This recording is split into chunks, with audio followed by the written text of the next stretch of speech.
Hey there, everybody. Welcome to the channel. I'm Cindy Daychuck with Queen Bee Creations.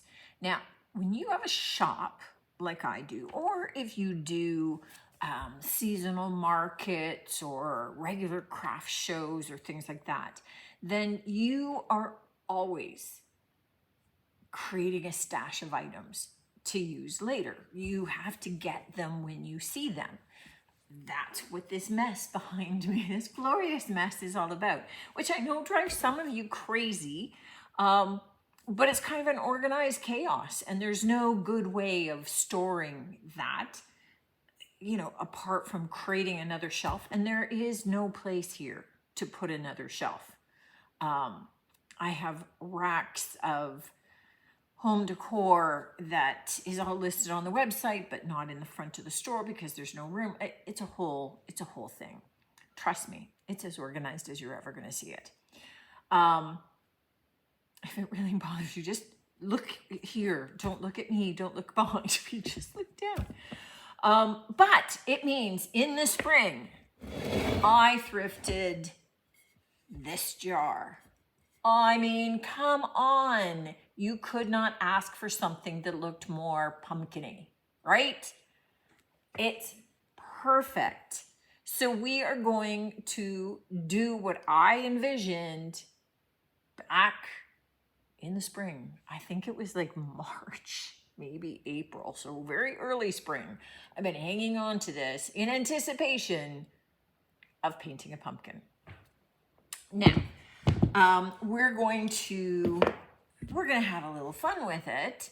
So what I am going to be doing, I have a little bit of, I'm trying to use up old paint in these FIFO bottles so that I can get rid of them.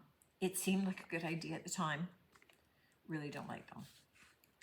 And especially with my clay paint. So this paint is, if you're familiar with DIY, this is pretty runny for DIY paint, but that's because I've reconstituted dried up stuff that was inside it. And now we're going to thicken it up again. So I'm going to take some baking soda,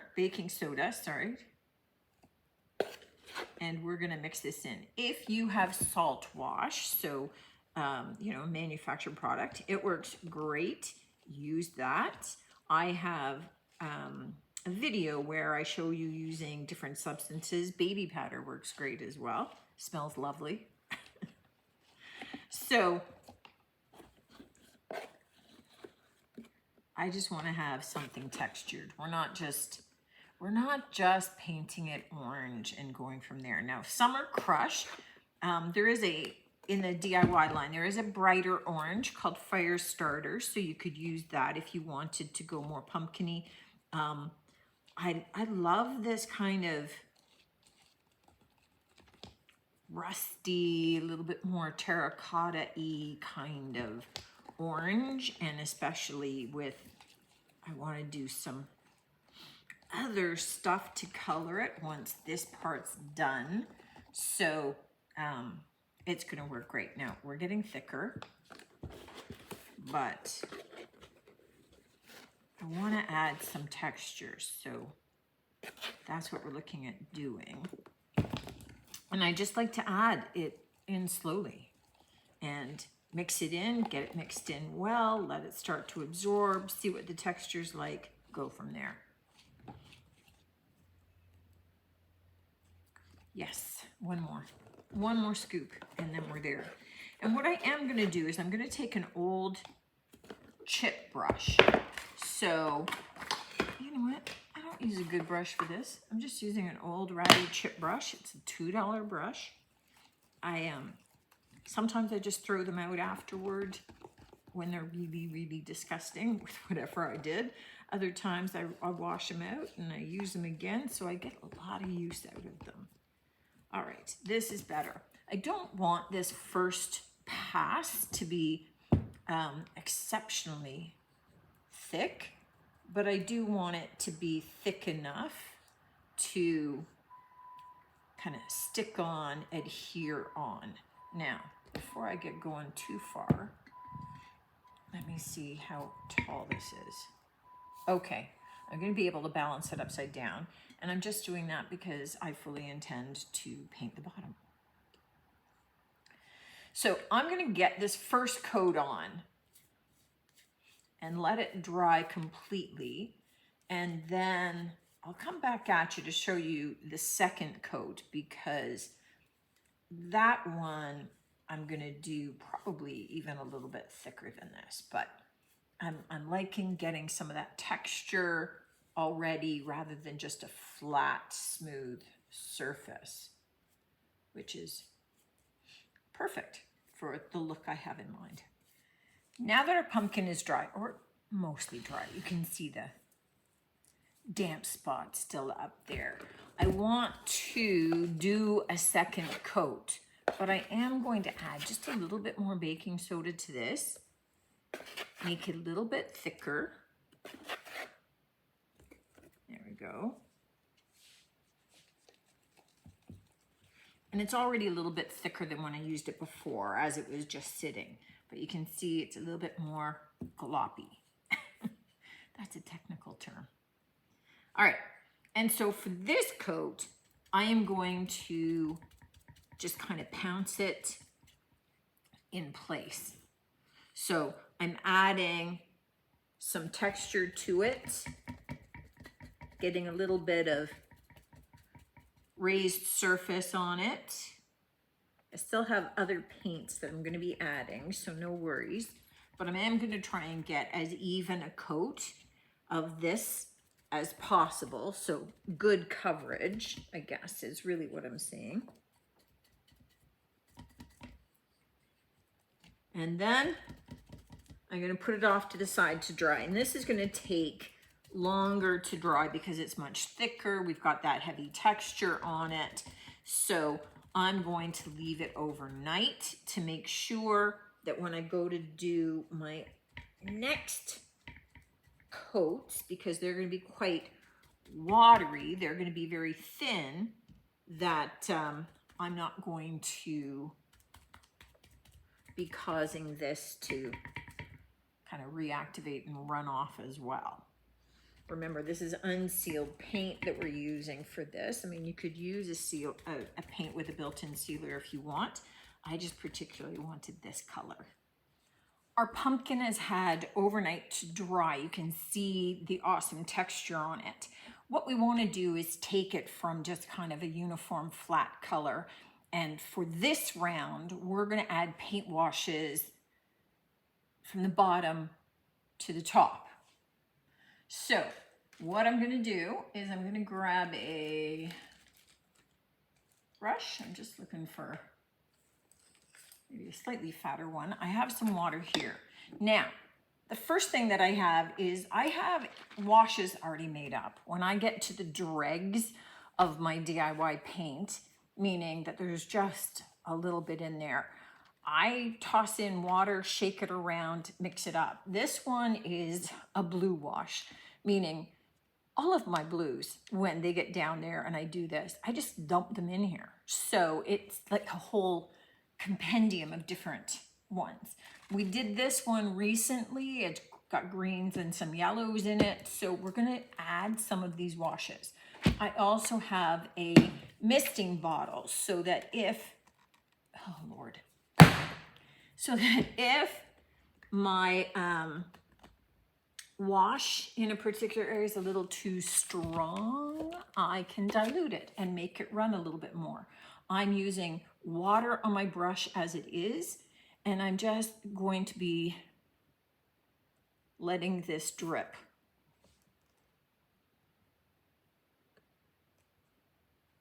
So I'm kind of doing the blue down in the creases. I'll do the green over the fat part. I'm not looking for it to have to go right up to the top because we're going to do this in reverse, but with a different color. And all that we're doing is, in essence, adding a little bit of detailing onto this. So it's just not uniform. And I get blue isn't a pumpkin color, but I feel perfectly comfortable taking poetic license. So I'm going to add the green, and then I'm going to do some spritzing.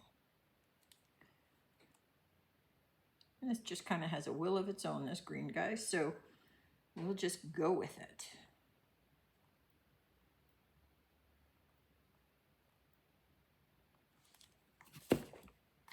And then I'm going to mist. And I just am doing this to kind of lighten it so it's not as blatant, right? So it's not so perfect looking.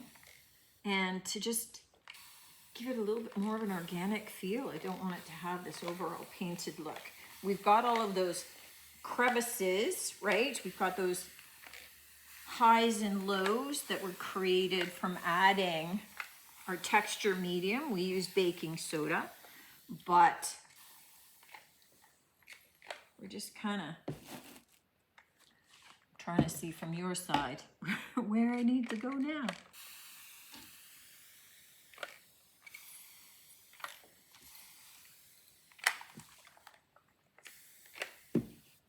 Okay, and I'm just going to add a little bit more color here and there, mostly the green because it's the thinnest. I washed it away, and the blue kind of sinks into our dried orange paint a little bit more. And then we have to wait to let this dry before we can carry on. All right, I'm thinking I'm okay with that, apart from maybe a little bit more green as I'm looking in the monitor here. On this side a little bit more. My back side that I can see is good. Oh my goodness. Okay, so this just gets left to dry, and then we'll be back to turn it right side round, and then we're adding a different color entirely. As this is drying, I want to get started on the lid. And what I have is Cherry Picked by DIY, which is like a deep, obviously deep cherry color. Oh, and mine is very hard. Okay, so gonna need to add some water to that. It's getting quite firm, but it'll work just fine. So you can see it's this lovely kind of deep Bing cherry aubergine kind of, well, not quite aubergine because it's a little bit more cherry-ish, but beautiful, deep, dark color. So I am going to get 2 coats of this painted on, and I am going to create a bit of a wash with this. So that's going to take a little bit of work, since this is like I am like, it's definitely starting to firm up. So I am going to have to do a little bit of stirring with this to get it to be a bit of a wash, but I'm going to create a bit of a wash of that, and then we'll come back when it's time to apply it. We'll be flipping over our pumpkin. Okay, this hasn't dried fully, but it'll be okay.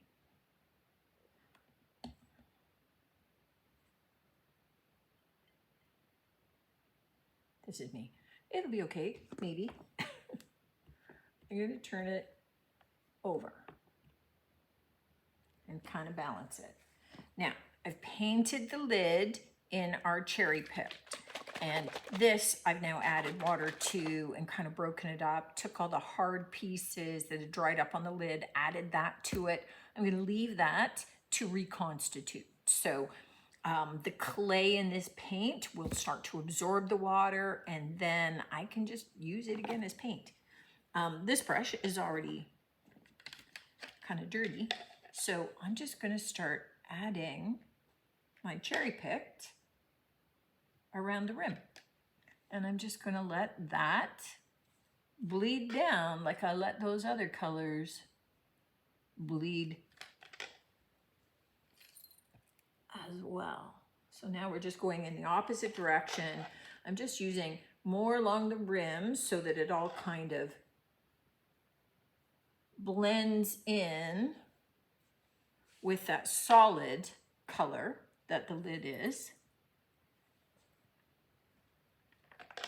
And then I can use my mister where I feel, okay, I just want to soften some of the drips a little bit if I feel that way. So I'm going to check it out a little and just kind of mist slightly. And again, remember, none of this paint is sealed, so doing this backward. But what I will have to do is seal this once it's all dry. But because we've got that baking soda in that mix, it's going to take a while, so that's going to have to wait until tomorrow. Our pumpkin is dry, so it's now time to seal it. I have some Big Top from DIY. I'm just going to get a nice coat of this onto all surfaces of my pumpkin and let it dry. So before I do anything else or think about doing anything else, I just want to get this all on, get it nicely covered, get it down into all the grooves. That's why I'm using a little chip brush to be able to help me be able to do that. And then I'll be able to see what I've got. So I will do the lid as well while I'm at this. While our pumpkin is drying, and that's going to take a while for that top coat to dry, our lid has dried though. So what I want to do is zhuzh it up a little bit. So I pulled out a bag of kind of, you know, fall inspired decor, and figured let's zhuzh a little. So it's got a little bit of a lot of different things in it, along with a stack of different colored maple leaves that I thought that I would maybe start with. There's 3 different colors, that's why I'm separating here. Just to create a little bit of a layered base before we add anything else. And we're just going to be hot glue in here. So just a little bit to have this kind of angling out over the edge a little bit, just kind of working our way around so it doesn't take tons of glue. Ow. These are very thin. There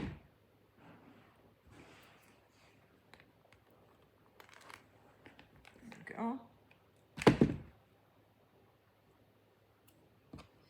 And just because I just want to have a little bit of this extending out so that as we add things to the center and build it up, that we've just got a nice little base. And I thought that we could add maybe a little bit of florals, you know, gotta fit the little pumpkin and gourd in there, maybe tuck in a little bit of more the green tone, and just have something that sits on the top kind of like this. So nothing major. And I'm just going to start by gluing the florals themselves, holding them in place. And, you know, I'll tuck in a couple of little acorns, and then I think we're good to go on this. While my pumpkin's still dry, I did want to try doing one other thing to it. So what I've done is I've taken Golden Ticket, which is a liquid patina in gold by DIY, and I mixed it 50-50 with water. The little nozzle that comes with it doesn't work with it, so I put a bigger nozzle in it, but I just didn't add this to the bigger container because then there wouldn't be enough and it wouldn't spray. So I'm just holding it and spraying. And all I want to do is just kind of lightly spritz it. Let's see if this is turning around. So you can see the gold coming out. Oh, and now this one's plugged. Okay, So expect that the gold stuff plugs things up. But I got all the pumpkin, so I'm okay. And I'll just go and clean out the nozzle. And this is our finished pumpkin. Now, a couple of things about this. I get that this look might not be for everybody, but I wanted to show you variation. I did this with some fairly distinctive colors. I did not start with a bright orange. You could have mixed your baking soda with like a bright orange, just add that texture and sealed it and been done. Or you could have sealed it and then added maybe some brown wax strategically, or just have, you know, painted it out in the bright orange and then just kind of painted very deliberately some green areas or some little brown areas, just to show a little bit of that natural variation that a pumpkin has. I had a pumpkin that had texture, kind of, you know, the globes kind of thing. I had that shape of a glass jar. You could do this same thing with mason jars. You could just do little lids and have added the texture onto them. You could then have just into the textured paint added buttons for eyes or even texture for eyes. You have a lot of flexibility in the way that you go. I think that the main piece is starting with that textured paint and then take it in whatever direction you want to go. I went a little funkier and a little grunge, but that's just me. Let me know what you think of this one, guys. Looking forward to hearing your comments on this, and definitely looking forward to seeing you in the next one.